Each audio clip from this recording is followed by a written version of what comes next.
Across the Philippines, from the bustling streets of Manila to provincial towns, a wave of public anger is spilling into the open. So why are there so many protests right now? Here's the quick download. People are in the streets because of a massive corruption scandal tied to essential flood control projects. This isn't just about mismanagement, it's about public funds intended to protect vulnerable communities, allegedly being systematically stolen. Here's how it worked. Billions of pesos were budgeted to keep communities safe from floods. Think critical infrastructure like levees, drainage systems, and seawalls. But investigators say a huge number of these were ghost projects. Some existed only on paper, with funds fully dispersed but no work ever done. Others were left unfinished or built with flat-out substandard materials, rendering them useless. The scheme allegedly involved rigging the bidding process to award contracts to favored companies at inflated prices. Huge amounts of money were then allegedly siphoned off through kickbacks and overpriced contracts, enriching a network of officials and private contractors. And this isn't an abstract financial crime. The consequences are devastatingly real. The country just got hit by a series of deadly typhoons and catastrophic flooding. In places like Bulacan and Pampanga, entire towns were submerged.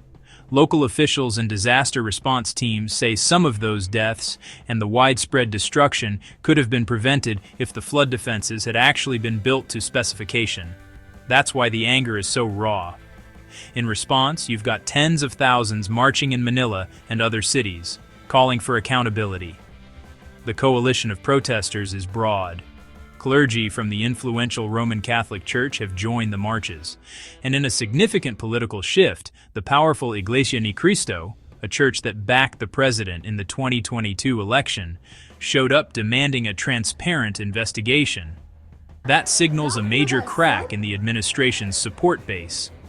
There's been a rolling wave of creative demonstrations, Black Friday protests, nationwide student walkouts, and even a run against corruption at the University of the Philippines Diliman.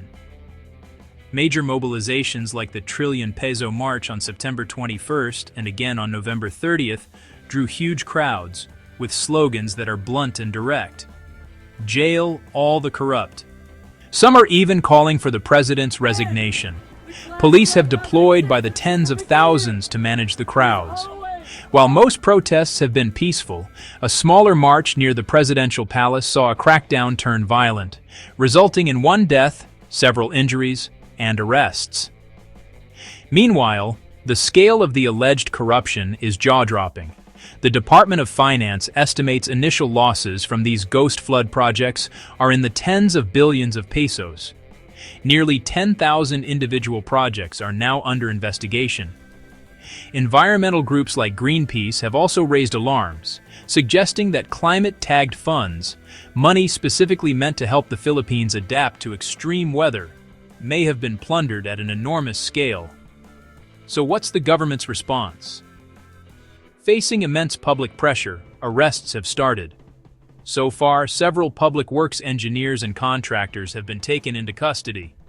A former lawmaker is among those indicted by the anti-corruption court. The president has promised a full-scale crackdown, even stating that powerful politicians and business figures could be jailed by Christmas. But for many, these are just words until high-level officials are held responsible.